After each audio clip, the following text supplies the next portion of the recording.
Oh, meu Deus do céu. Malu. Meu Deus do céu. Meu Deus.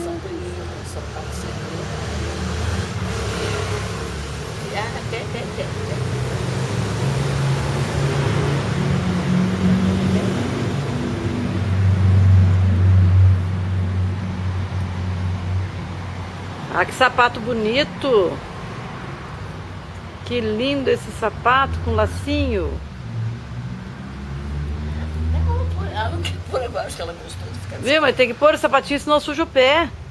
Tá Tem que dói. pôr. Ah, meu Deus do céu, fazendo bagunça. E aí? Cadê a farofa? Chama.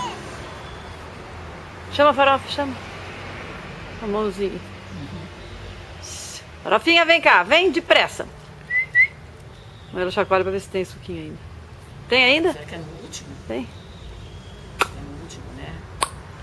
Farofa! Onde você tá, farofa?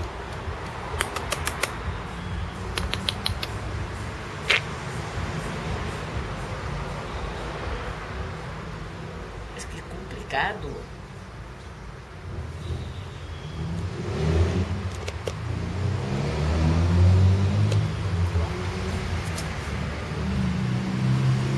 Até com a mão esquerda, com a mão direita. Até que tá a farofa, chama a farofa, chama a farofa. A mão, chama a farofa, farofa.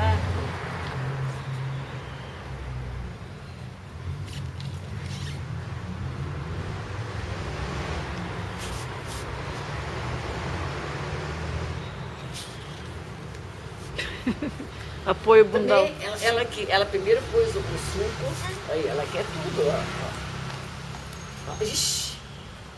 Põe no chão, põe. Ai, você viu, ó. Como é que ela entendeu? Agora vem brincar, vem, traz aqui pra mim. Olha só que ele andou sozinho. Ah,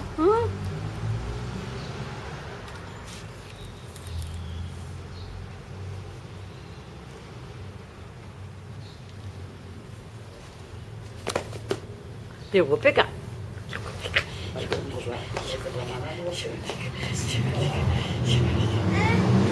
A florzinha, vem ver a florzinha, vem.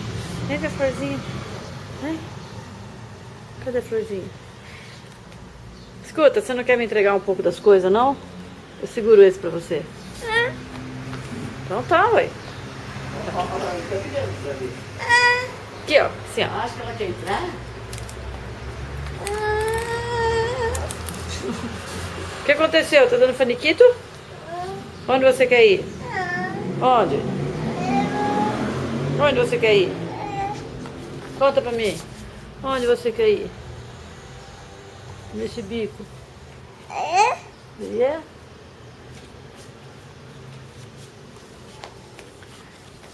Um regador bem pequenininho pra lavar as flores quando ela vem. Você quer passar lá? Quer? Vamos, mas peraí, vamos pelo portãozinho.